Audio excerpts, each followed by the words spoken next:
This conversation is firmly about Caster Semenya, who has dominated both the front and back pages of almost every single newspaper around the world over the last 24 hours. This was after it was discovered that she will not be allowed to compete in Doha later this year to defend her world championship. A massive, massive travesty, as you would imagine. Joining me now in studio tonight, the acting CEO of SASCOC, Qondisa Ngwenya, as well as Mahlatse Mphahlele. Thank you very much, gentlemen. I appreciate it. I have to take that deep breath, and I've requested water for us specifically because I feel that, Mahlatse, as South Africans, this has been going on for a very, very long time. And it's almost, or I perhaps should remove the almost, it's reached levels of such frustration and such irritation that I almost want to speak for every South African in saying that how much longer can this nonsense continue for Caster Semenya? Yeah, well, I guess we've been through this road for a very long time. It is unfortunate. It is frustrating. And, you know, as I've always been saying, you know, whenever I've been asked to speak about this Caster issue, I think it's something which is becoming more than Caster now. It's a human rights issue.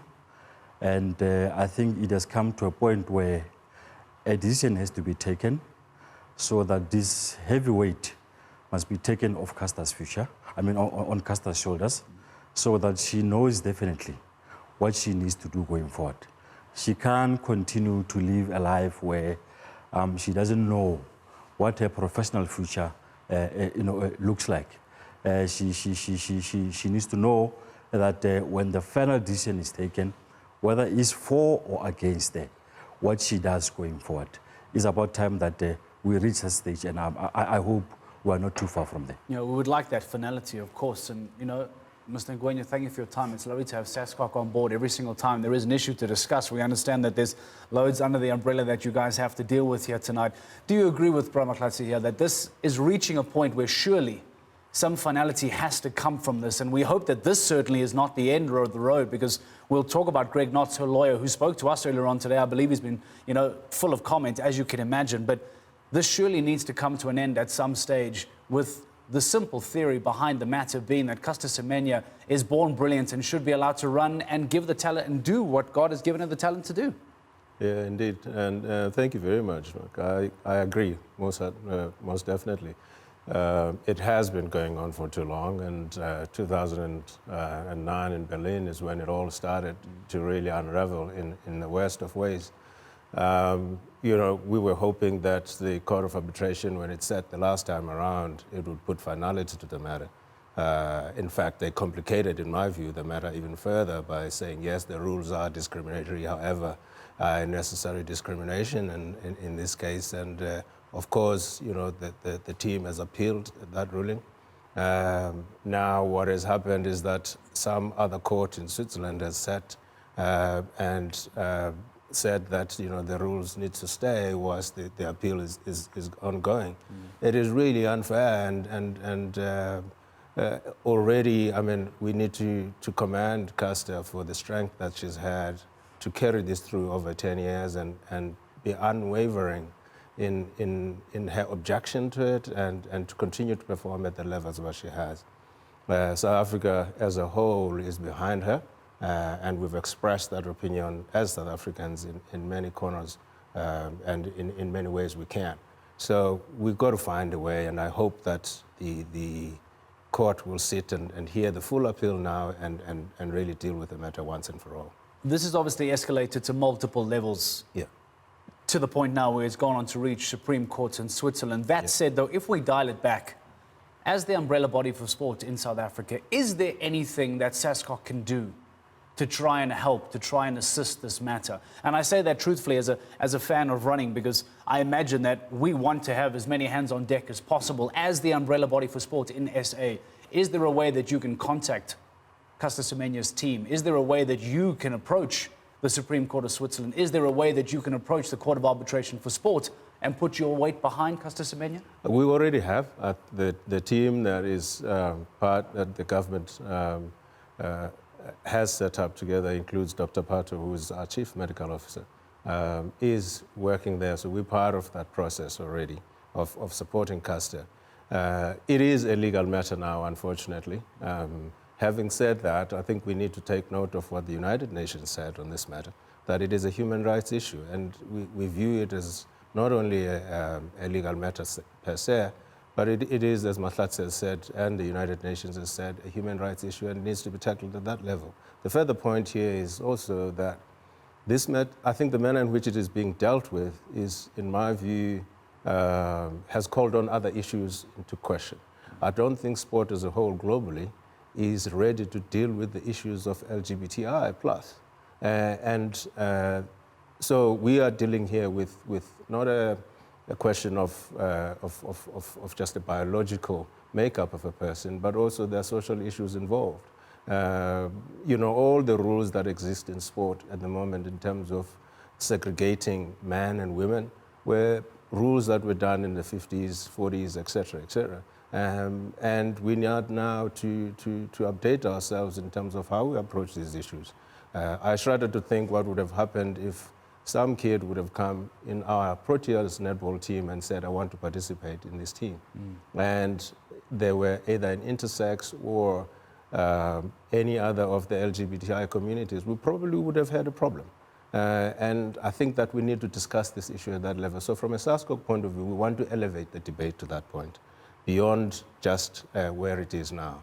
Because I think we need to have a clear view of how we're going to tackle these issues across the board. And I think worldwide sport needs to do that.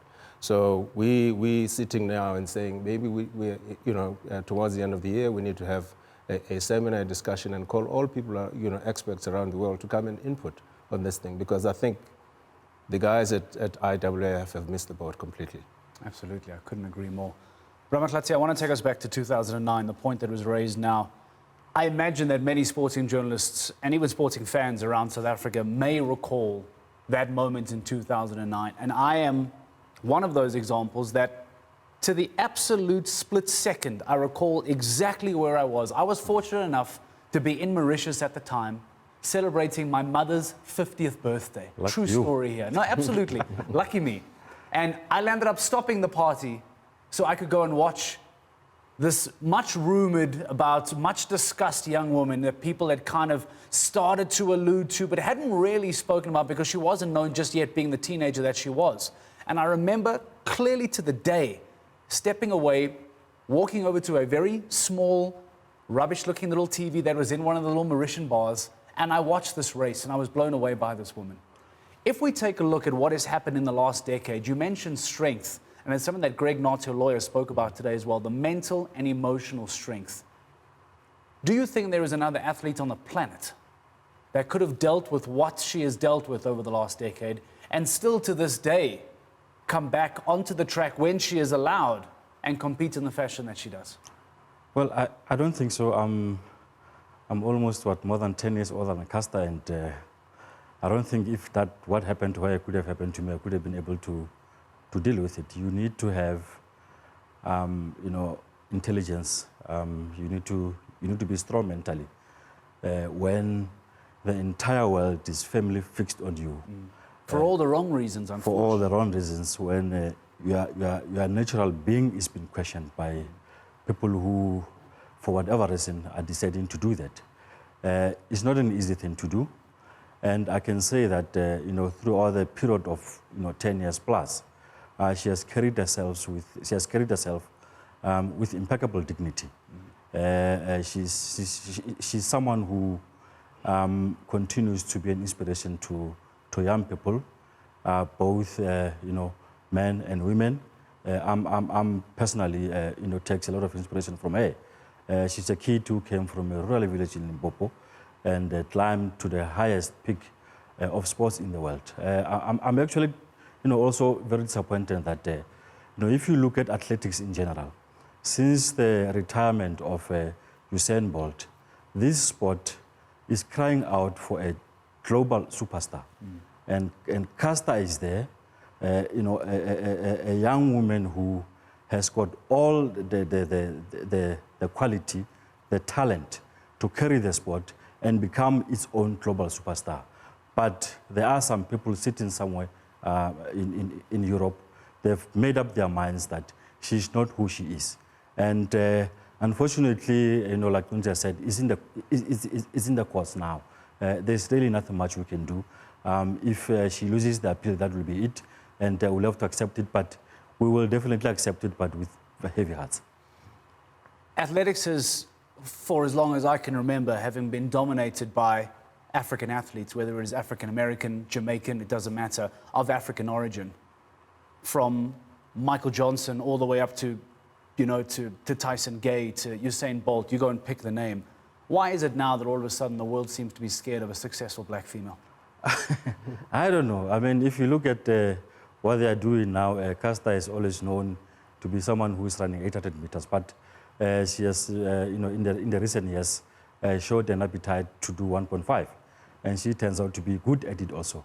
And now they move from 800 and they're targeting the 1.5, an event where if she was allowed to go to Doha later in the year, I was, again, before we came on air, to go into Qondisa that I was almost certain of two gold medals at the World Champs. Because of this, those 2 gold medals will not come because she's not going to compete. And this has an impact on us as a country. That's why I said it's bigger than her now.